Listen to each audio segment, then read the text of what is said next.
Hello, Hassan from Hassan Users here, and I'm back for a review. Sorry it took so long, it's just, well, I've had other things come up recently, and, well, my plans have shifted a bit. By the way, well, for my final video game review, this wasn't something I was planning to do at the moment, but seeing as I was able to get my old PlayStation 2 working again, I thought why not give it a go.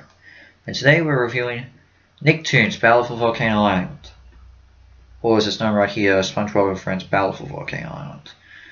I really wish they have kept the original title here in Australia instead of changing it to a SpongeBob game, because it truly is more of a crossover.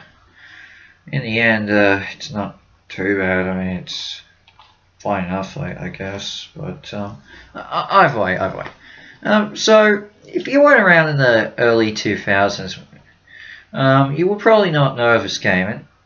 Well, let's now, there were around the point of I would say maybe 2003, I think it was, there was a huge crossover Nickelodeon where Fairly Odd Parents crossed over with Jimmy Neutron. It was the Jimmy Timmy Power Hour, and it was a huge success. It later spawned for 2 more specials, and it's often looked at as one of the best TV crossovers in terms of animation and all that.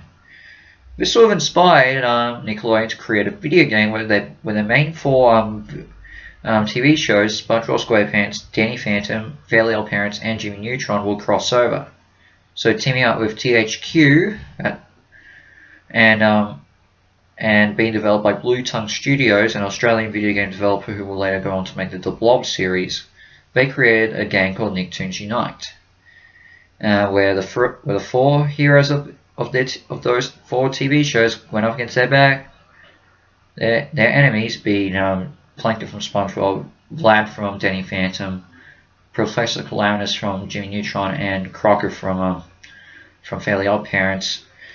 It was basically a huge fan service bonanza, but it ended up being an game. I mean, I've never played it, but for what it is, it's really, really bad. I mean, the graphics are strange, the sound, the levels are uninspired, the music is dull, and the sound effects are really bad. They're probably the sound effects probably up to the standards of Sonic Chronicles: The Dark Brotherhood. But it didn't stop them. But it was a financial success, and it led to them creating a sequel, being this one, Battle for Volcano Island. And what is it? And what do I think of it? Well, let's be honest. I'm going to say this is a much needed step up from the first game. This is actually a good game. It's not a masterpiece, but for being a licensed video game, this actually is pretty good. So what's the premise? Taking place I would say maybe I don't know how long after Nicktoons Unite, but in an alternate dimension, on an island called Volcano Island, a group of crabs are summoning 9 heroes to defeat their ancient enemy, the Margu. The Margu disrupts the ceremony and scatters all the heroes. Thankfully, Danny Phantom and SpongeBob SquarePants land in the middle of Summoner's Rock. The crab tells them what's going on and what they must do to save their world. Along the way, they meet up with 6 of the other heroes that they were summoning, being Patrick, Tucker Foley, Sam Manson, Squidward Tentacles, Timmy Turner with Cosmo and Wonder, and Sandy Cheeks. Of course, Patrick being Patrick Star, of course. Jimmy Neutron was not brought to it because of the disruption and remains in the lab, and reveals to everyone when they get in contact with him that the monster, the Margu, is actually sucking up energy from their worlds. So this affects every one of them. So it's up to them to find a way to stop the Margu, save their worlds, and save Volcano Island. So yeah, it's basic plot, but you know what? For what it is, it's decent enough. But I'm not here to discuss the story. It basically is what a TV crossover of these 4 franchises would be like. So let's start with the main thing. I think the controls are good in this. They're not bad, but for the PlayStation 2, they're fine enough.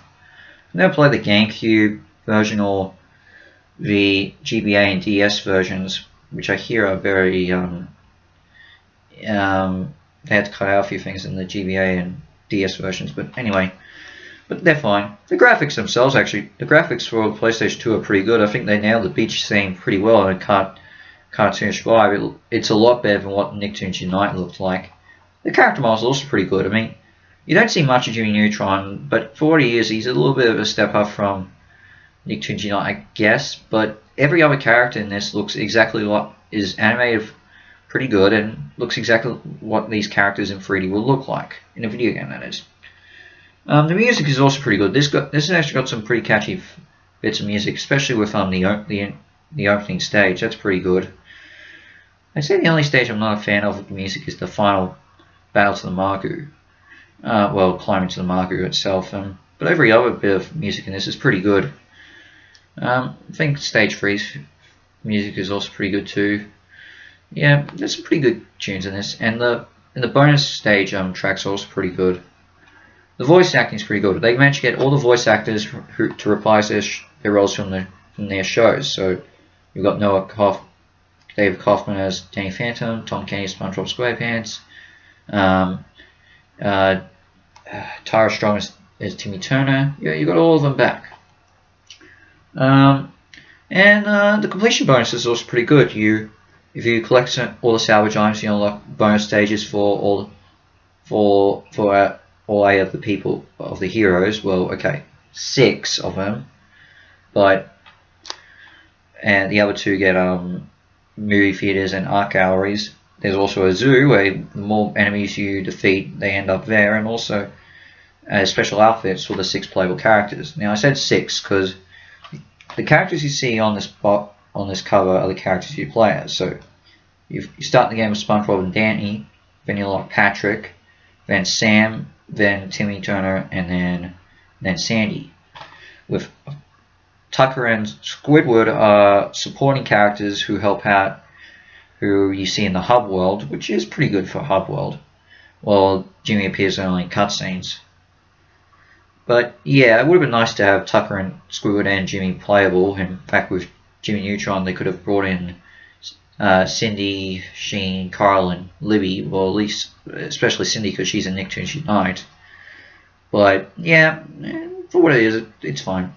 Do I have problems? Well, yeah, as I said, not just with having certain characters not playable. I would have liked more characters to appear. I mean, there are references to Invader Zim in this, which ties into the future games and the other 2 games of the series, because some of Zim's characters appear. Zim, Dib, and Gur are playable characters in the other games, as far as I'm aware, but it would be nice to see him in it. We could see Eliza Thornberry in it as well. Whoever the protagonist from My Teenage Robot, I forget her name again. Cat Dog would have been cool too. Just saying, you could have added more characters in it. It would have been full crossover and everything. The length of the game, it is short, but for what it is, if it was long and it was bad, it would have been a lot boring. There are some difficulty spikes in this. I mean, some stages are harder than others, but for what it is, it's mostly an easy ride. And not all characters are used evenly. I mean, SpongeBob and Danny are the 2 main characters, so you play as them in all the stages. Patrick appears in, I'd say, in pretty much every stage up to basically is the second most played character. Sam, I think Sam gets played more than Patrick does. I think it's been a while. Sandy appears in the later half of the game, but so she only gets about 3 or 4 stages. Well, Timmy only gets 1 stage in the main game plus his bonus level. Why couldn't we play as Timmy Turner more? But yeah, for what it is, it's still a pretty decent game, and I think it's well worth giving it a go. I mean, yeah, I would say if you're going to play any games in the Nicktoons Unite series, I'd say give this is the one you should play the most. If you only got handheld systems, I probably would say maybe skip this one and instead play Globs of Doom, the final game in the series. But for consoles, you go play this. I mean, I've never played Nicktoons. I never played Nicktoons Unite, but I hear that it is bad and boring. And yet again, and I also haven't played Attack of the Toy Bots and Globs of Doom on console. So yeah, I can't really say. But if you're gonna play any game in the series, play this. This is the best one. And for that, I'm giving it a 7.5 out of 10 hash stars. It's well worth it a go. So play this on PlayStation 2 and all Nintendo GameCube. I said, yeah, I'm not going to review the handheld version. So yeah. So with that said, what's next for my channel? Well, it's back to movies, but we're going to do a TV made-for-TV movie first. And this is something I've been wanting to do for ages, because this is something I was planning to do way back when I started this channel, but I haven't done it, never got around to doing it until now. So I'll see you for my next review, as soon as this is out, and catch you later. Ciao.